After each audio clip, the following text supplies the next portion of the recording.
My guest today is Tatiana O'Hara. Tatiana is a team and leadership development consultant, and she helps successful yet overwhelmed online business owners. Does that feel familiar? She helps them create the structure needed for their team and for their daily operations so that they can focus on scaling sustainably. Now, one of the really fun things about this conversation with Tatiana is it actually started because I was browsing Threads, the newest social media platform, and I saw that she had essentially raised her hand and said, I'm looking to do X. And her X was she was looking to book herself as a guest on a bunch of podcasts by a certain date. And she was coming up against that deadline and didn't have all of her podcast bookings. Well, I'm a naturally curious person. I love connecting with people on social media and learning about who they are and what they do. So I immediately headed over to her profile and her website. And I said, oh my gosh, I have to get Tatiana to share her story. And thankfully, we were able to get it scheduled. And I knew the conversation was going to be good. It exceeded my expectations, which is one of the most fun parts about hosting this podcast, but also bringing you the conversations because Tatiana and I, of course, talked about her experience as a corporate leader turned business coach. We talked about how she helps leaders optimize and build their teams, how she helps leaders become even better leaders and save money, by the way, doing this. That's incredible. And we talk a lot about that. But Tatiana's own experience as an entrepreneur just blew my mind. The number of jobs she has had, the number of pivots she has made, and kind of the North Star mentality that has helped her through all of that as her own seasons of life and business have changed. By the way, they continue to change. We talk about what's next for her in 2024. All of that made for such a rich conversation. And my favorite thing is when a guest will say, nobody has ever asked me that before. And we had a few of those moments on today's conversation. So I'm so delighted to bring you my conversation with Tatiana O'Hara.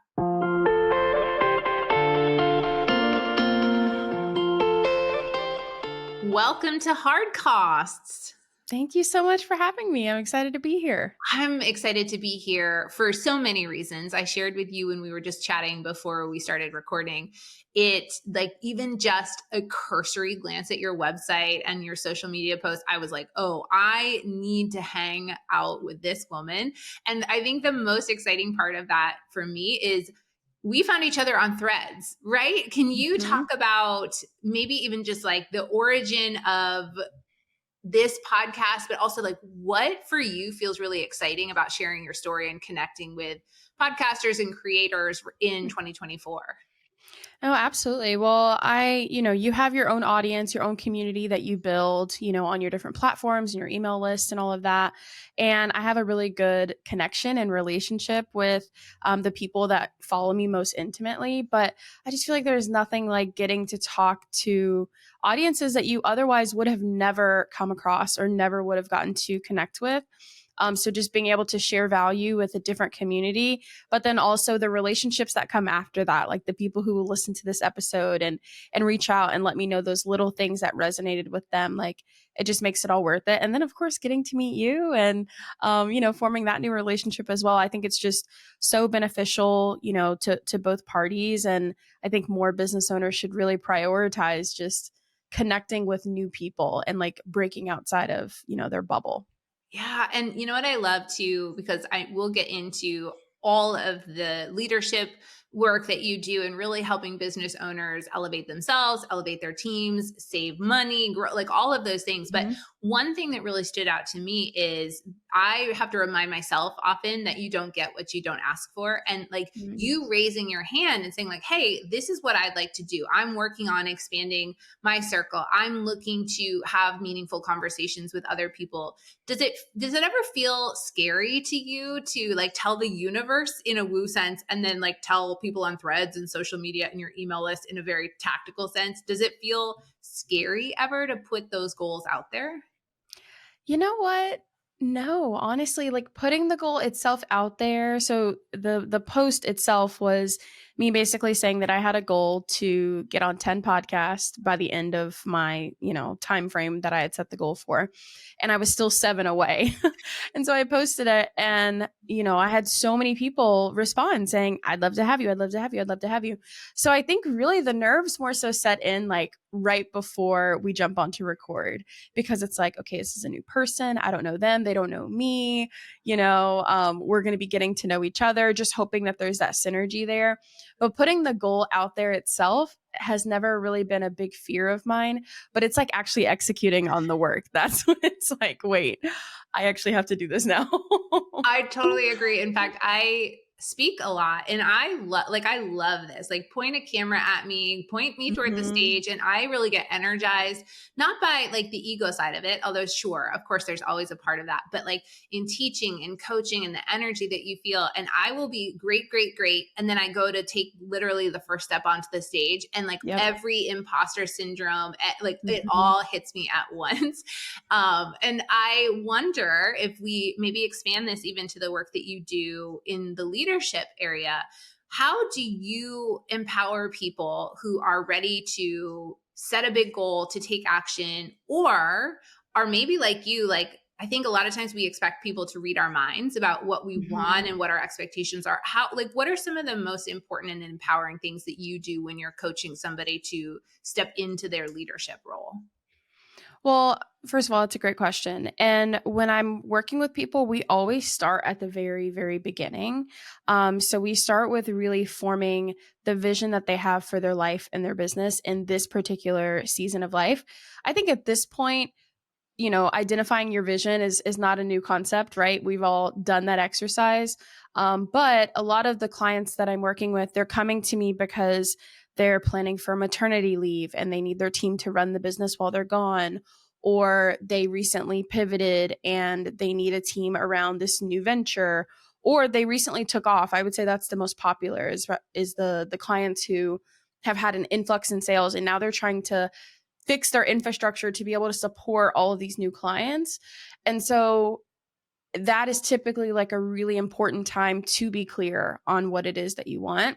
And so then it's like when I'm, encouraging them and empowering them to do the hard things, right? To lean into having tough conversations with a team member, to lean into hiring the type of team member you've never hired before, or to lean into, redefining processes within the business, the things that we kind of avoid because they're not the sexiest things, right?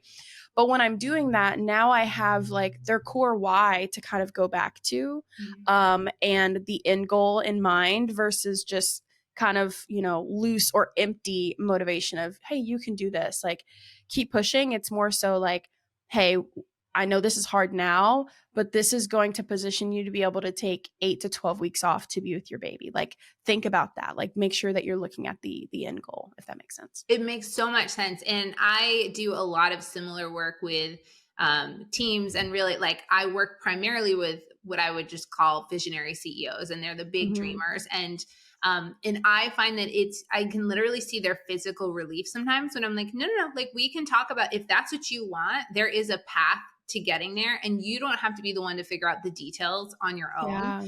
And so I'm wondering if in your work, in my experience, two things will come up, right? Number one, is this type of investment of money and time and energy, is it going to slow me down?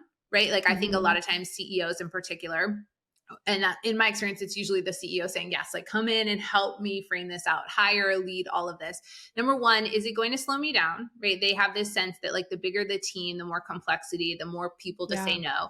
no. And is it going to cost me so much that it's going to make my offer or my business not profitable? And I think your answer is like, hey, no, we can do both. I know you have Mhm. done like amazing work and actually showing teams how they can save money and reduce costs. But if a CEO were to say to you, those are my objections, what are some of the things that you would say to help them see the future? Mhm. Well, I think a lot of times when we look at things like growing their team or something that's going to cost them more money or is going to take a lot of time up front, right? Like the training part is where I definitely kind of start to lose some people. They're like, "Oh, I have to train this person. They're not going to be 100% the day I hire them." So, I think a lot of times kind of goes back to me helping them see that this is the full picture of where we want to be, but we don't have to be there today, tomorrow, next week. Like, we can take our time getting there. And so, yeah, maybe we look and we identify like these are the 3 core roles that we need to hire in order to achieve X, Y, and Z. But like, we can phase that out, right? Maybe it looks like hiring one person this quarter and getting them up to speed. And then in 6 months, we look at hiring that second person and just making it a little bit more digestible.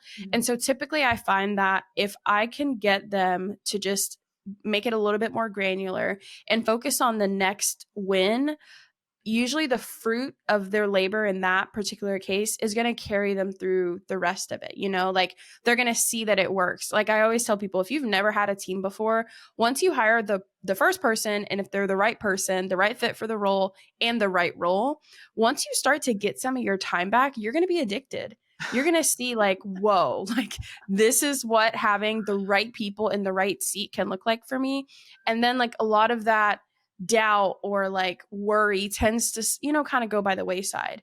And then of course, always just keeping, finances in mind. I think not biting off more than you can chew financially for a team is really important, to not end up in that place where you're just like dreading it and you're nickel and diming everyone.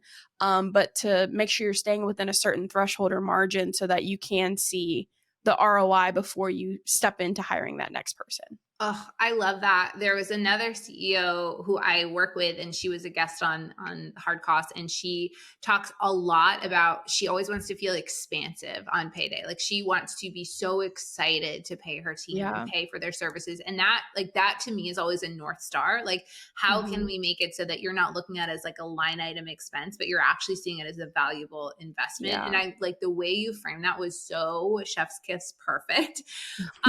Okay, so we have talked a lot about who you serve and how you serve. And I here's what I know. In order for you to do your job well, there's a huge amount of trust that comes. Like, you're stepping in as their partner and you're caring about their business as much as they do. But I can't imagine that like young Tatiana was like, I'm going to grow up to be the most amazing like leadership coach. I'm going to help. Like, talk to me about what 5th grade looked like. What were your goals? What was your life like? Wow, 5th grade. No one's asked me that before. Okay, so I have always been an entrepreneur. My dad is an entrepreneur. A couple other people in my family are. And so I was bit by that bug really early.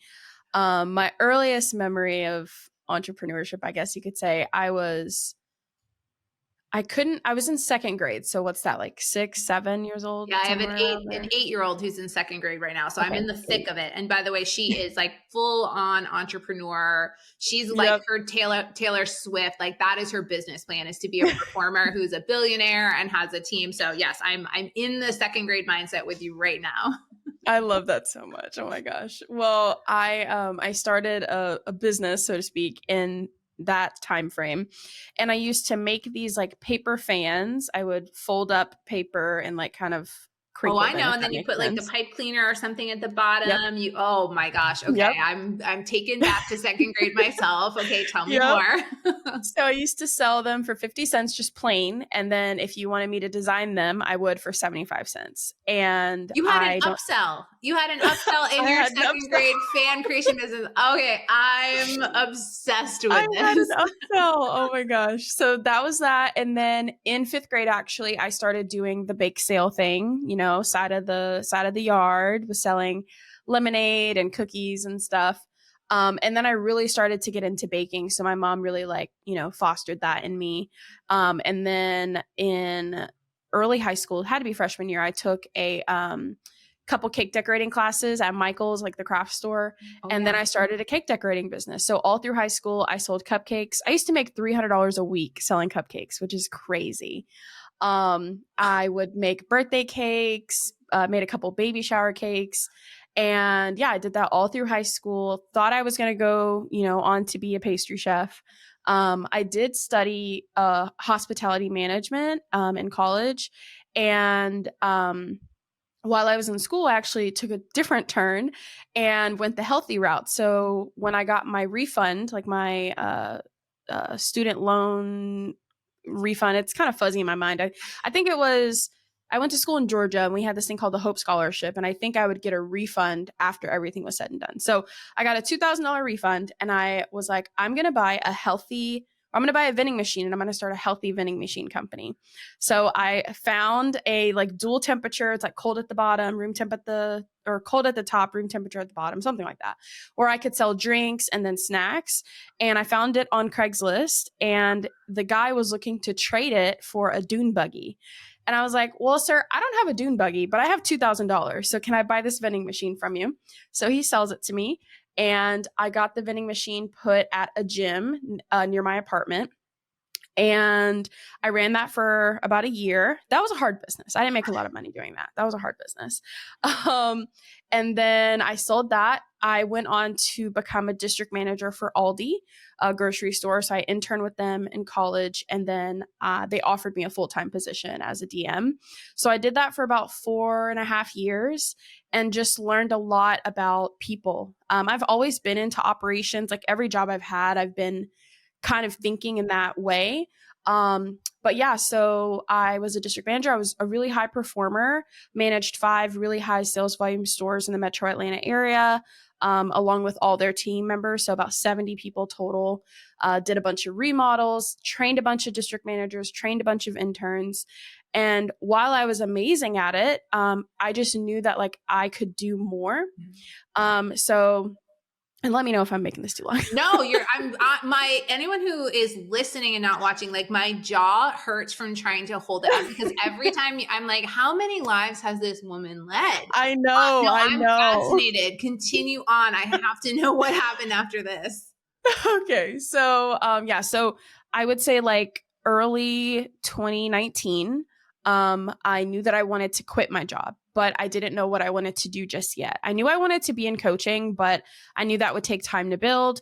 And in full transparency, I had a very generous 6-figure salary at Aldi. And so I knew that I couldn't just quit and, like not make any money in entrepreneurship. Because at that point I had a mortgage. You become very accustomed to what a 6-figure salary is like. I know that I'm also a corporate dropout and it's like the dream feels really exciting. And then the reality of like, yes, I have to pay my bills. And by the way, the Sephora sale is coming up. Like all of the needs and the wants come together. Mm-hmm. So totally get it. And, my first home purchase was definitely like outside of my means if I wasn't at that job. At the job, it was very affordable, but like for me to quit, I needed to be able to replace it. So I was like, okay, cool. I want to flip houses. Didn't have the money to get into that. So I was like, well, what's a smaller way to do that? So I convinced my dad to start an auto brokerage with me where we would flip cars. And I did that with him for 2 years. He still runs the business to this day. It's called First Generation Motors. It's a family business. If you're in the Atlanta area and you need a car, hit up my dad. But I did that. That helped me to quit my job. But I always knew that wasn't my forever. And my dad knew that too. And so, then I got into coaching and it took me a while to figure out where my feet would land as far as the team thing. But I knew that I wanted to take what I was good at Aldi, which was creating leadership or creating leaders, but then also like refining operations. And then I kind of just realized that there was a big gap in the business world where we knew how to sell, we knew how to market, but we did not know how to lead people. And so a lot of business owners were getting to this point and working themselves into the ground because they couldn't figure it out, or they were hiring people and had really high turnover.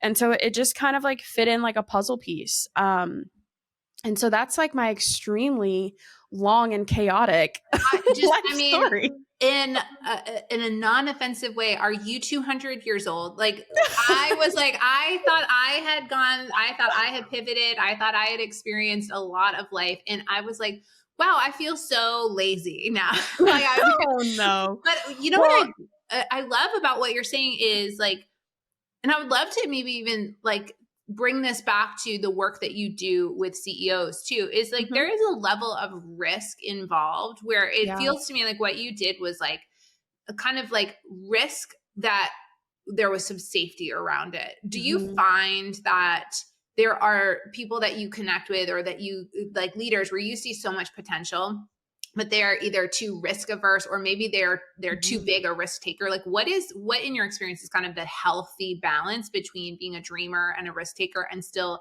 being really wise, like you said, about like, hey, I need to pay my mortgage. Hey, I have certain things that I need to do for myself. Where's that balance? Yeah, well, personally, I feel like I've been on both sides of the spectrum. And so I'm able to really support my clients in that a lot. I think I tend to still lean on like, I'll take a risk anytime. But I'm a little bit more conservative now, especially since we had our son. But with my clients, I think the way that we minimize risk is literally just through strategy. And so a lot of times when people are coming to work with me, they are I guess when they come to work with me, they have been in a place where they're just living for the next day, right? They're hiring right now because this hurts. Like, oh, I'm struggling with admin, I'm hiring a VA. Oh, my marketing is falling behind, I'm hiring a marketing person. And so what I'm doing is helping them take a huge step back, see the business from a bird's eye view, and say, here's where we are, here's the vision, here's where we want to get to. Now we need to create the roadmap. So like one of the most tangible things that I do with my clients is help them to create their first org chart. A lot of times like they don't have that, or they have it, but it's really just a picture of what they already have, right? Versus I'm helping them to create an org chart from a planning perspective, right? And so here are all the roles that we'll need. We're going to deploy this, Q3 of 2024. We're going to look into this role in Q1 of 2025. And so I think a lot of the fear around risk, whether you're risk averse or you take too much risk, is really minimized because for the first time we have a big picture strategy that's helping us actually get somewhere. And it's very proactive versus what we've been doing for the last several years in business is reactive. We're hiring when it hurts. We're hiring when we're 6, 7, 8 months past needing that person. And now we're able to kind of predict what we're going to need as the business evolves. And then of course, when that vision changes, because it will, right? You're going to, a life event is going to happen, or you're going to decide to open a new business, whatever. We still have a strategy that we can reroute, versus just flying by the seat of our pants. Yeah, I knew we were going to be in alignment on this. And because one of the things that I find happens frequently, especially if I've come in like after the fact, oh, I just hired somebody and it didn't get better, and now I'm paying more, like I'm still doing all the things, is that I find, to your point, when you're hiring when it hurts or when you're hiring late, the best outcome that you can expect is they're going to do it as well as you did, right? So now like you've added on these layers of complexity, you're paying somebody. And if you haven't stepped back, which I love, like you're facilitating their permission structure to step back and say like, this hurts now, but I don't need a Band-Aid. I actually need to figure out like, why is it hurting in the first place? Right. Like that, then you really can open up your mind as a leader, as a CEO, and say, actually, what I need to do is find somebody who knows this better than me, or who can come in and understands that we need those quick wins, but is already going to like do it beyond what my capacity or my skills are. And I find that like the best leaders are not threatened by that. They're really excited to be surrounded by people who are sometimes smarter or more experienced than them in one area. Has that come up for you with CEOs who maybe are a little bit more hesitant to hire people with more experience or with more skills than they have? You know what? Yes, but I want to say almost in a more unexpected way.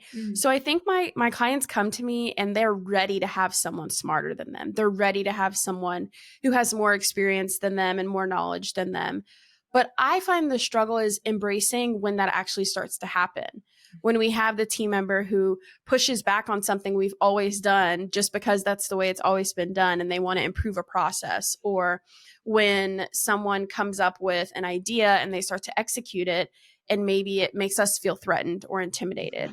So I think on the front end, it's very like, oh man, I would love to have someone better than me, not better than me, but you know what I mean? Yeah. But then it's like, once they come in, ooh, how do I actually foster that? How do I actually embrace that and kind of put my pride aside?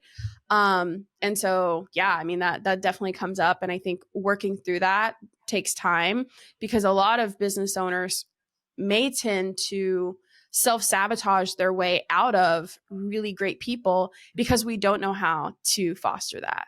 And, we could make a whole separate episode about this, but I think that's why it's so important that CEOs continue to do that inner work, right? Whether it's through therapy or journaling or something, because the more that you grow in your business, not just revenue, but the more that you work with higher caliber clients, you bring on more team members, it's going to pull more of that, whatever's inside, it's going to pull more of that out. And so it starts to show up in those ways. And if we don't want to self-sabotage our way through success, then we have to continue to do that kind of work. Yeah, I think a lot that like there is no MBA or there's no like college degree that you get in being a 6, 7, 8, 9 plus Yeah. figure business owner. And so like I remind myself all the time that most of the CEOs that we look up to, like they were beginners. Like, Mhm. and not that there wasn't, to your point, strategy and a lot of hard work done to get it to where it is, but most of the people who are running a team have no experience doing it. And so, Mhm. like, especially if they didn't necessarily come through a path like yours where you get to do it Yeah. on a corporate level or you get to be role modeled by other people, like a lot of these who start as entrepreneurs, they just never had that opportunity.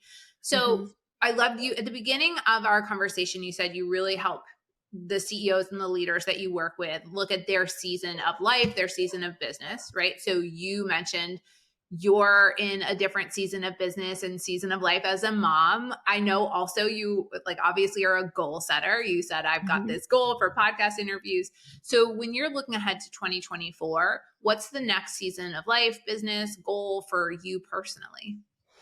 That's a great question. I think right now my main focus is almost like rebuilding the business that I've built over the last almost 5 years in a way that better fits my current lifestyle. Mm. Just to kind of give you a glimpse, at let's say late 2021, early 2022, I was running a really successful group coaching program called Grindaholics Anonymous. We had over 100 people go through it. I was doing VIP days. I was flying to, see my clients. I was gone a lot. I was on calls a lot, and it worked. And we made tons of money, and I had great employees, and everything was perfect, right?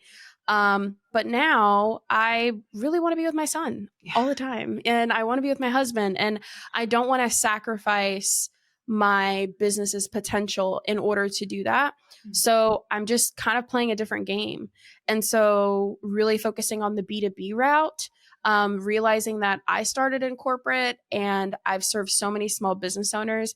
And now there's a lot of things that corporations could really benefit from learning about small business. Mm. And so working with corporations to help them really empower their employees to kind of become the CEO of their own role, empowering first time people leaders in those like middle management spots where they often don't get a lot of development. And so that's been a big focus of mine. And then just working more intimately one on one with clients, in the B2C space. And then additionally, we've turned Grindaholics Anonymous into a digital product library where business owners can kind of come and get what they need, those specific things. So, yeah, like just really simplifying without sacrificing revenue, I think is the name of the game for me right now. And having a lot of fun along the way, like being creative again. I definitely started to lose my creativity in the midst of growing because I was so focused on building up my team and developing my team that I kind of started to neglect the parts of the business that I always loved. Yeah. And so it's been really fun, tapping back into that as well.